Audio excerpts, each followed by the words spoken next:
So I work in a liquor store, in a wine department, but occasionally folks looking for spirits will come and pull me aside and ask for my help. And for the most part, I will do my honest duty to help them out. With the exception of the tequila customers, I'm done. I am I am absolutely done.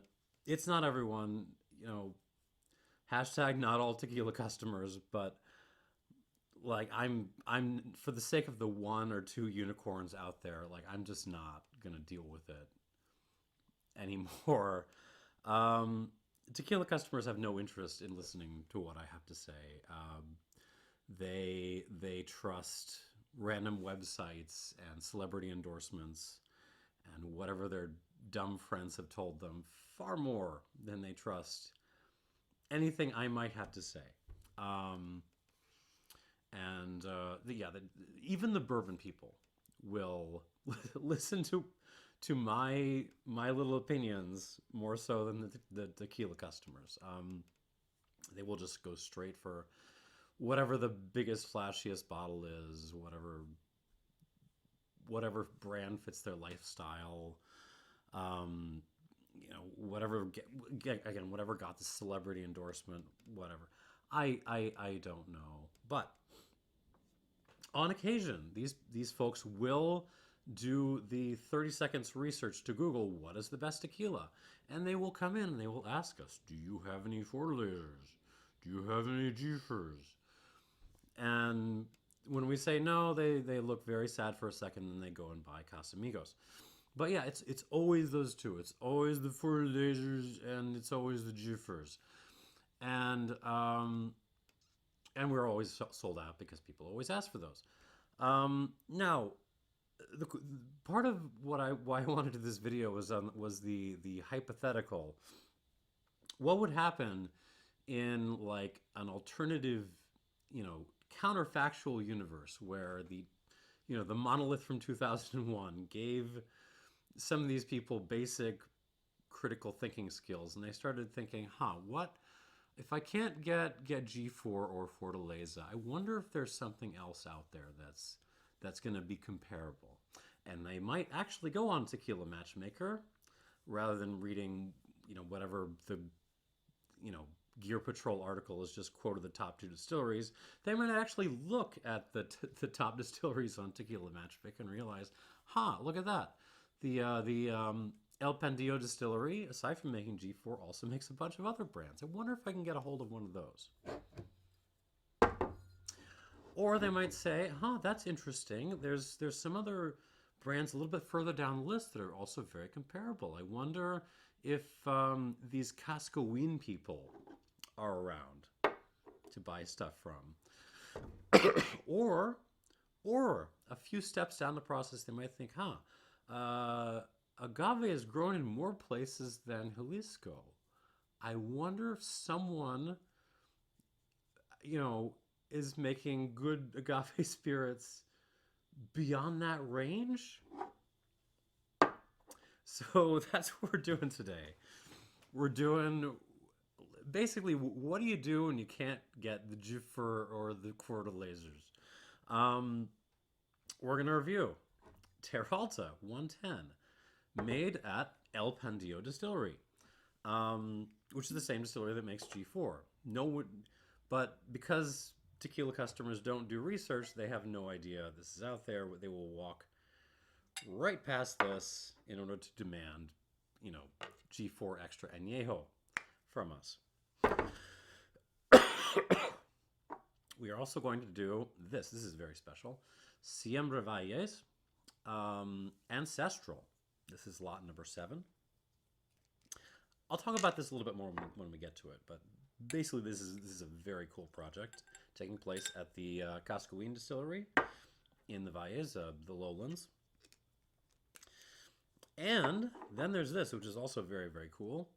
It's a Tequiliana based spirit, but it is not tequila. This is the La Luna Tequilana from Michoacán, right next door to Jalisco. Apparently they found a few batches of Tequiliana growing there and thought, what the hell, we're going to make this ourselves. All right, but let's start. Let's start off with the Terralta, which I'm very excited about because the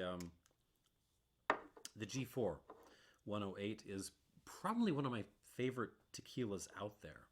I don't know if it's on the radar of most tequila customers. In fact, I expect it would be their last choice on the of the G4 range. But you know, still. Terralta, basically made in the same fashion as G4. The difference, water source. Apparently, this is fermented, distilled, cooked, fermented, distilled in basically the same way, but they're using deeper water than G4. I'm fine with that. This is from NOM 1579, of course. Big famous El Pandillo, relatively new distillery with all their awesome, bizarre equipment. Go look up some pictures of some of the stuff they got there. And it is 55% alcohol. There is like a little teeny tiny date on this, and I think it's January 9th, 2020.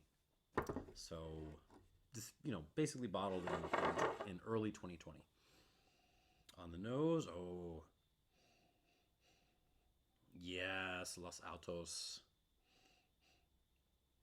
Very aromatic, Highland-style tequila. We're getting spearmint. We're getting some basil and some a little celery in there, like a little celery stick. Very, very aromatic. Very I kind of hate the term high-toned in wine, but yeah, this is high-toned. It's yeah. I would that sounds like the right description. But you dig in past those kind of herbaceous notes, you start to get chocolate chips. So there's a little bit of a mint chocolate chip thing going on here, which is one of my favorite ice cream flavors. Little hints of lime peel and a certain grassiness, like not fresh grass. This is more like dry grass that's starting to maybe rot a little bit.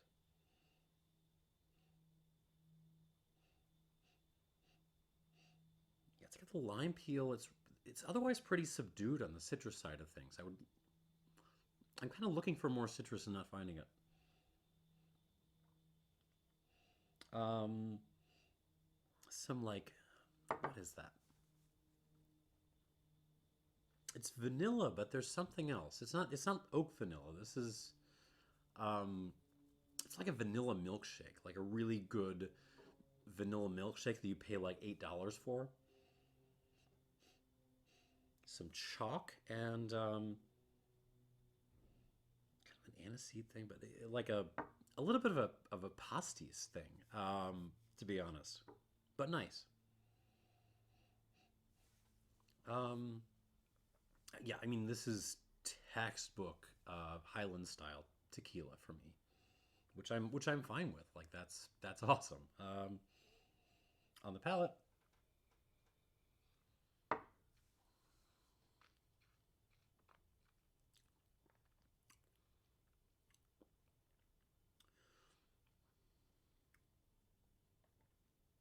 very herbaceous, very minty.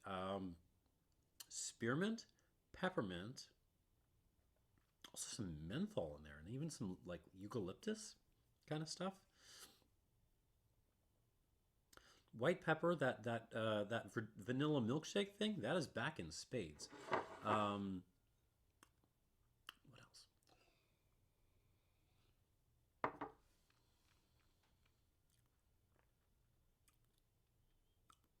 Cinnamon sticks, or really more like a cinnamon hot chocolate kind of thing. Like,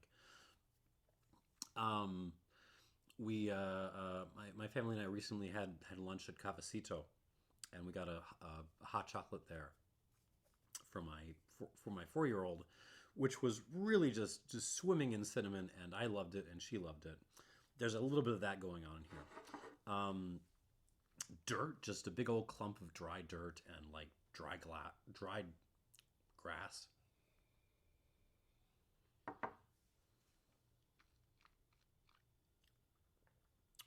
Some nice kind of like chalky minerally notes.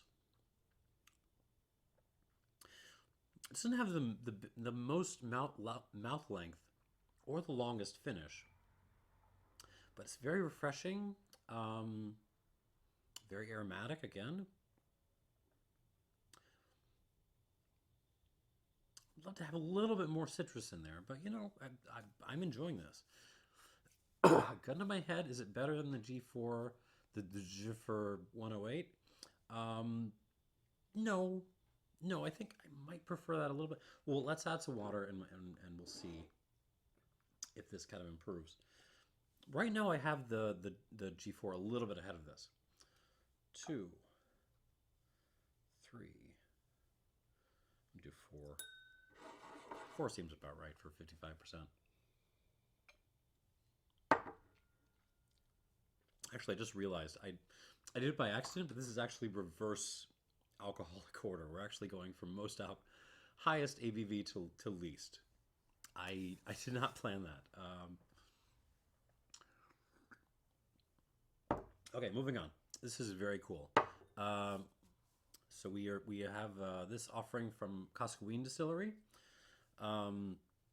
This is the Siembra Valles Ancestral Tequila, and it is lot number 7. This is distilled by Salvador Rosales Torres, and this is basically a project that Siembra Valles has put together to kind of try to recreate the ancestral style of making tequila.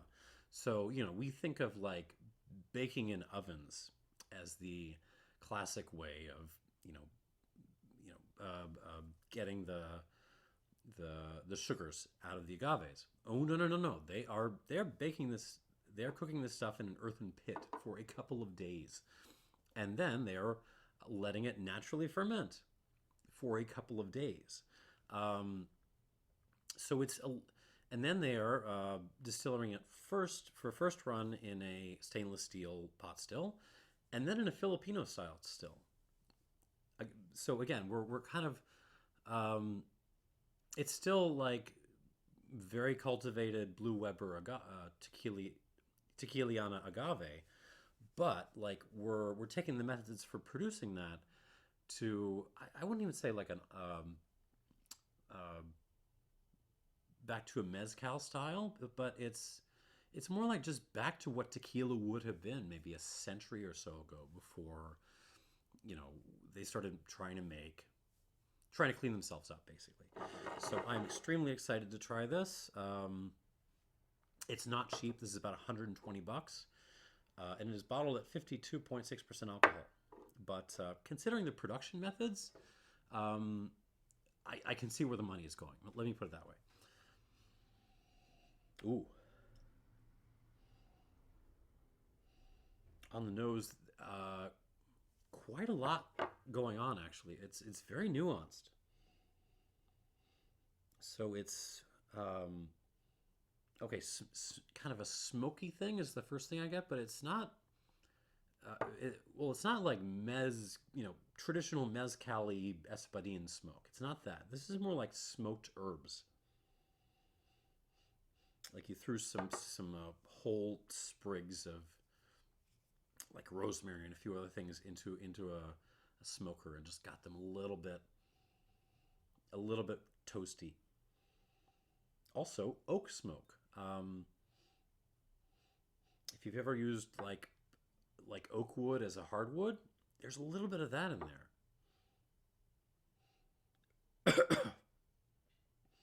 If you kind of push beyond, you're kind of reminded that beneath all these very old school production methods is a lowlands Valles style tequila. So cinnamon sticks, mud, lots of mud. I love the mud. Touch of like, there's mint, but it's not the really aromatic mint I was getting in the Terralta. This is more like mint you've kind of muddled with some like peychaud's. That's a little hint of aniseed in there. Brown sugar, but we're like real brown sugar, not the Not the stuff that's just been kind of coated in molasses. We're talking like the almost runny brown sugar you can sometimes get if you go to really artisanal sugar fields. Cardamom pods. There's some pu'er tea in this, and some lapsang souchong.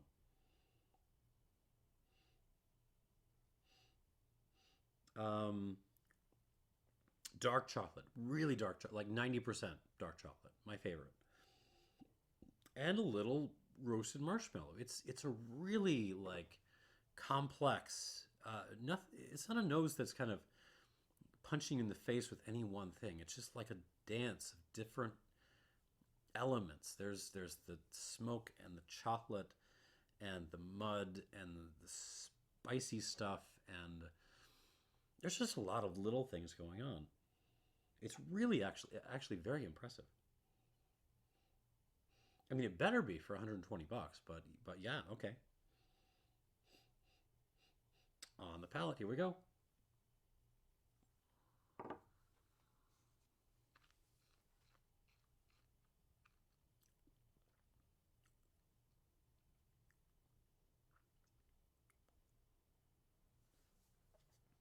Holy cow, that is stunk and delicious. I was expecting it to be complex, and it really, really is. But wow, what I was not expecting is just how like this is shamelessly decadent. Actually, it's just really it's yummy. All right, it tastes like I'm drinking s'mores and mud, and I'm really enjoying it. Let me try this one more time.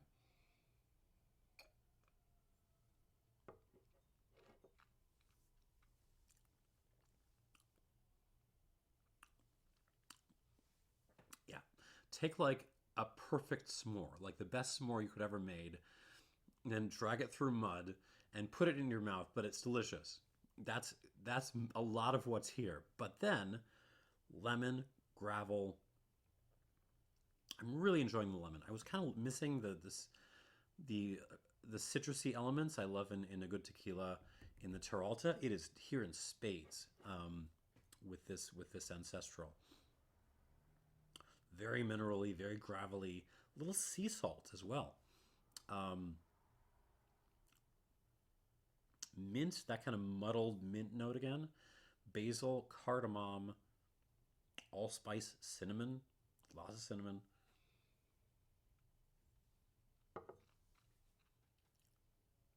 Oh god, this is good. There's like a stewed greens note in this. If you could somehow like take like stewed carrot greens, but like smothered in dark chocolate. Yeah, I know. Even a little bit of like a lactic note, like lassi, sweet lassi. That is exactly what that is. Um, this is this is insanely good. This is yeah, this is the best tequila I have ever taken. Unless this falls flat on its face when I add a little water to it, um, and I don't think it will. Like this is the best tequila I have ever tasted. Period. This is going right to the top of the list.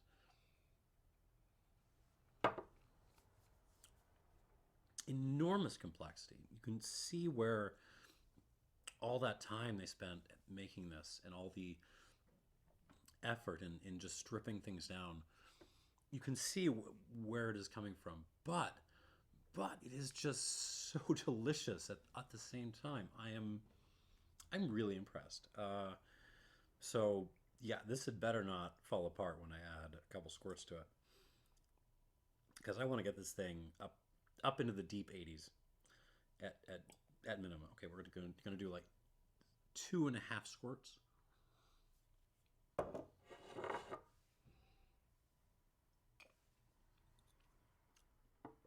That feels about right. Yeah. All right, let's move on because we have a tequiliana that is not a tequila. This is La Luna, uh, artisanal mezcal. It's lot 69. And again, this is from, oh, what is it? I can never remember the town name. Etucuaro, Michoacán, which is, of course, the next state over. I'll put all the information down below. I found less about this than I was expecting. But basically you're getting long fermentation, roasting in kind of an earthen pit again. Master Distiller Hernan Hernandez Scott, and distilled in again, a Filipino still with a wooden top. I think it's a pine top. And bottled at 48.51%. Sorry, I had a little burp there. Yeah, the important thing to remember about this is it's all Tequiliana. That does not mean it's all Blue Weber. Tequila has kind of limited its scope of genetics almost entirely to Blue Weber at this point. And you might say, well, like, doesn't that pose some risks in terms of like disease and other problems if that ever rolls through? Yeah, absolutely. You think they care? No, they're smothering their worries in money. Thank you very much. But anyways, so you are getting, I think, a few other, or at least possibly a few other varieties of Tequiliana in this beyond Blue Weber. Let's see what we got. This is lot 69. Ooh, on the nose. This is more expensive than the Terralta, but cheaper than the Ancestral. This is about $80 or so with current release. Quite a bit fruitier than the previous two. I'm getting mango actually, and also a fair bit of lemon. There's some like old chewing gum, like chewing gum, but you chewed it for 10 minutes and then you took it out. That kind of smell. There's another hardwood smoke kind of note, but it's more like cherry wood than oak this time. White pepper, kind of like a brine salted licorice kind of thing. Pu'er tea again. Now I'm wondering if pu'er tea is just like a Tequiliana kind of note, because I'm getting it in these two are using more traditional methods, and I'm getting it in both of them. A little mud on this too, not as much as the Siembra Valles. But there is a little bit of sour cream in this, which kind of reminds me of the previous La Luna I did, the Cupriata. I think I'm gonna make a bunch of stuff. I should really review more of it one day, one of these days. Parsley, something else in there, something like green. My mind goes to like clovers or something, like a patch of clovers. It smells like a patch of clovers. A little prickly pear in there as well. Nice. On the palate.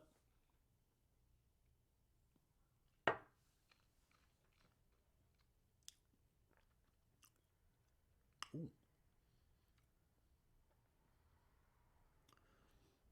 So like this, the Siembra Valles, also pretty decadent. Not quite as much, but it's also like in a different way.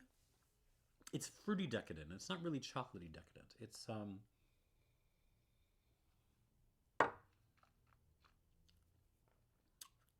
raspberry, of all things. Rose water, well, really like Turkish Delight. Turkish Delight that's had like twice as much rose water as normal added. Yeah,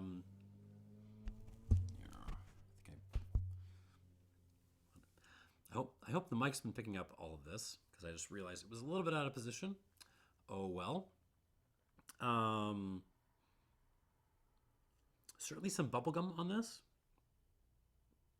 There's a kind of gravel like a broken stone, like almost basalt gravel, like volcanic gravel. It's a little bit sour, a little bit acidic. Lemon peel, lime peel as well.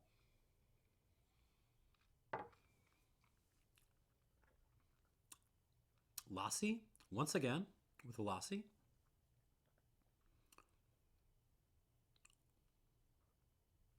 More like a little bit of salted lassi thrown in to this one along with the sweet. Puer again, and what is that? There's a medicinal thing. Mouthwash. there's there's an absolutely a mouthwash character to this, but nice. Yeah, good development on this. Long finish. I'm impressed. It's so it's kind of neck and neck between the La Luna and the Siembra Valles right now for me. I like both of these a lot, and considering the La Luna is cheaper, that may be the one that wins this. Let me try this one more time.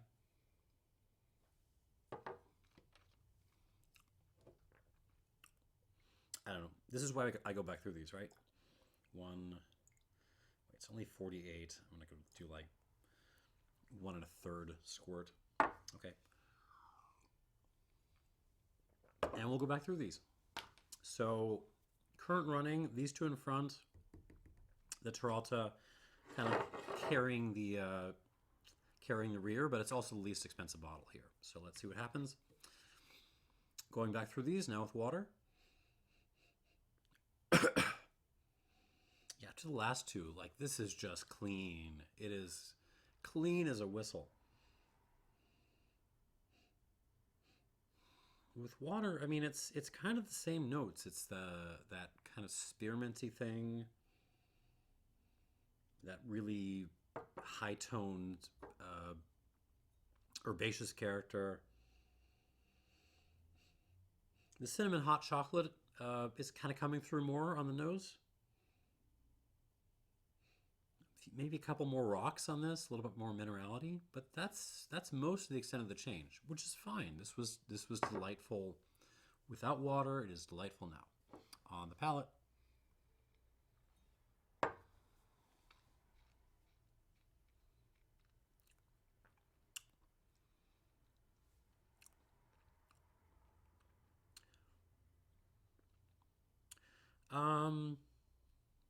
Yeah, water kicks up the mouthfeel a little bit. Otherwise, yeah, it's much the same as it was. Improves the mouthfeel and the finish, actually. So it's very like minty, chocolatey, vanilla-y, slightly earthy goodness, and that's what this is. One more time.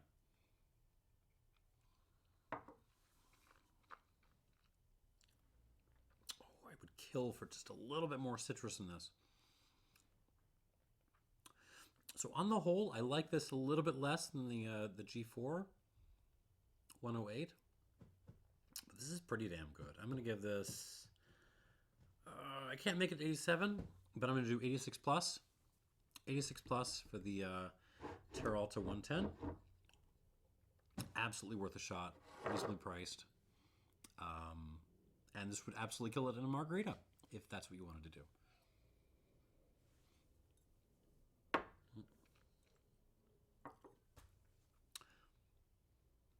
Yeah, I like that. I just like the G4 that little bit more, but given how much of a pain in the ass it is to get these days, I would just buy this. I would. Moving on. Let us return to the Siembra Valles Ancestral. Again, made at Cascahuín, NOM 1123. On the nose, now that I've had a little bit of water. It's a little bit more kind of earthy and peppery now. Yeah, I really love this stuff. there's a lot there, and it smells big, but it's so nuanced. There's not any one thing that's kind of standing out and taking over. Actually, a little bit more fruitiness coming through as well now that I've added water. Like a white currant kind of note.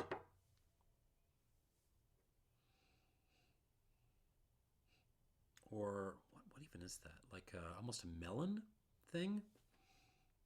Anyways, I am really impressed with this, and a little bit of development in the nose, not a whole lot. I mean, it was good to begin with. It's good now. On the palate,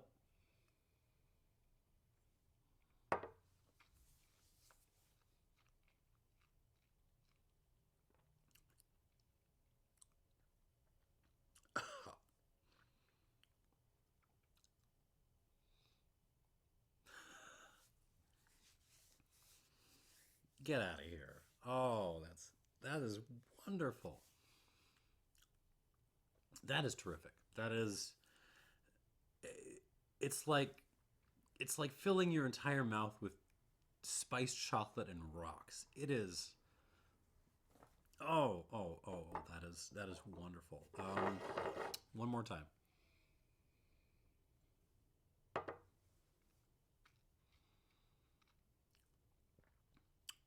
It was complex, and it's still complex.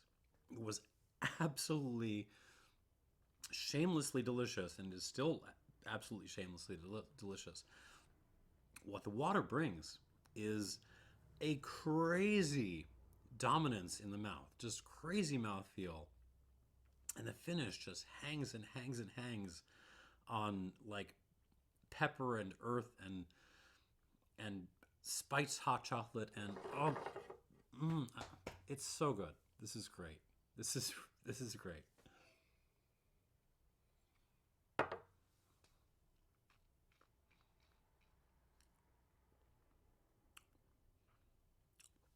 Yeah, best tequila. Best tequila. You want to know what the ceiling is? It's this. This right here. I, short of taking this or something very much like it and throwing it in like a fourth fill cask for 15 years, like I don't see it getting better than this. I just don't. This is a 90 pointer. 90 points for this. Really, really, really good. And absolutely worth the $120 price tag they're asking for. There's mezcals at at that price point. A lot of mezcals at that price point, which are not as good as this. They just aren't. And even the ones that are good as this, very few of them are as crushable as this. I'm very impressed, and honestly, part of my reaction is like just anger. Like this is style. This is a tequila that could have been produced by someone at conceivably any point, at any moment, someone could have made something like this, and it just took, Cascahuín and the Siembra Valles folks up until now to say, hey, let's go back and try doing things the old-fashioned way, while everyone else is chasing silly penis bottles and additives and I don't know, cognac cask and endorsements from Megan the Stallion. Oh my God, this is so much. This is such a step beyond everything else in the category I can think of. This, like, tequila. If this is what tequila if this represents tequila as a category, like it really deserves better customers, better producers, better marketers, better everything. It deserves better. 90 points.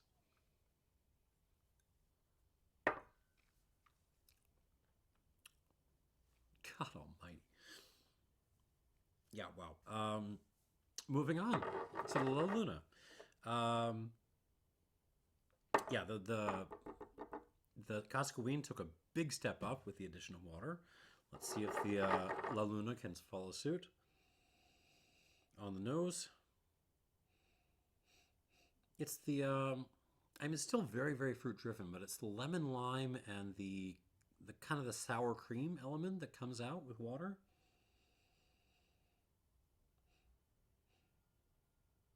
It's very, very sour and kind of lactic now in a good way. It reminds me, but it does remind me of like the La Luna Cupriata. Like it smells more like Michoacán and to some extent, you know, La Luna in particular than it does Tequiliana. But that being said, I'm cool with that. On the palate, mm,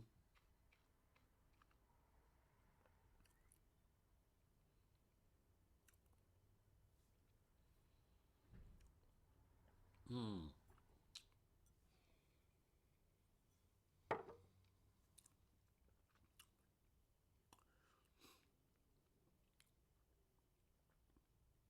It loses just a little teeny tiny step with water. Gets the finish gets just a hair bit clipped and awkward. Um, it's still really, really fruity and crisp and delicious. Um, but yeah, I would have this one neat.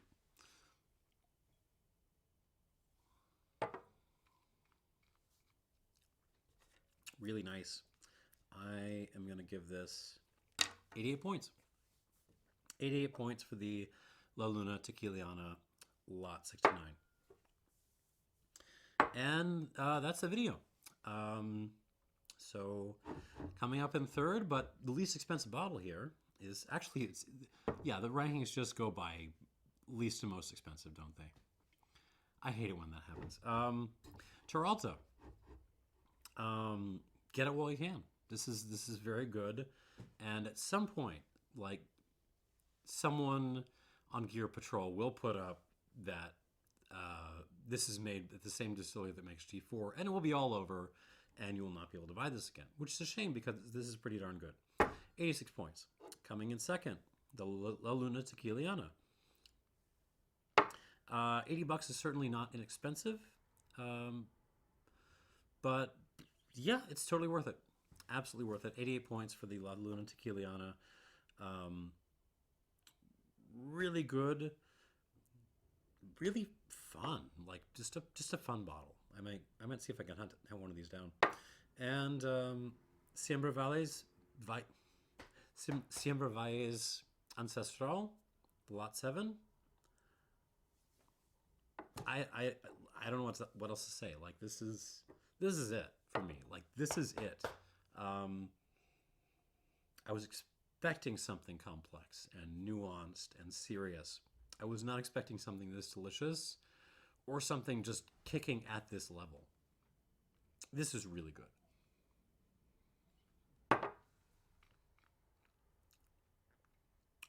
Oh God. 90 points. Thanks for watching and cheers.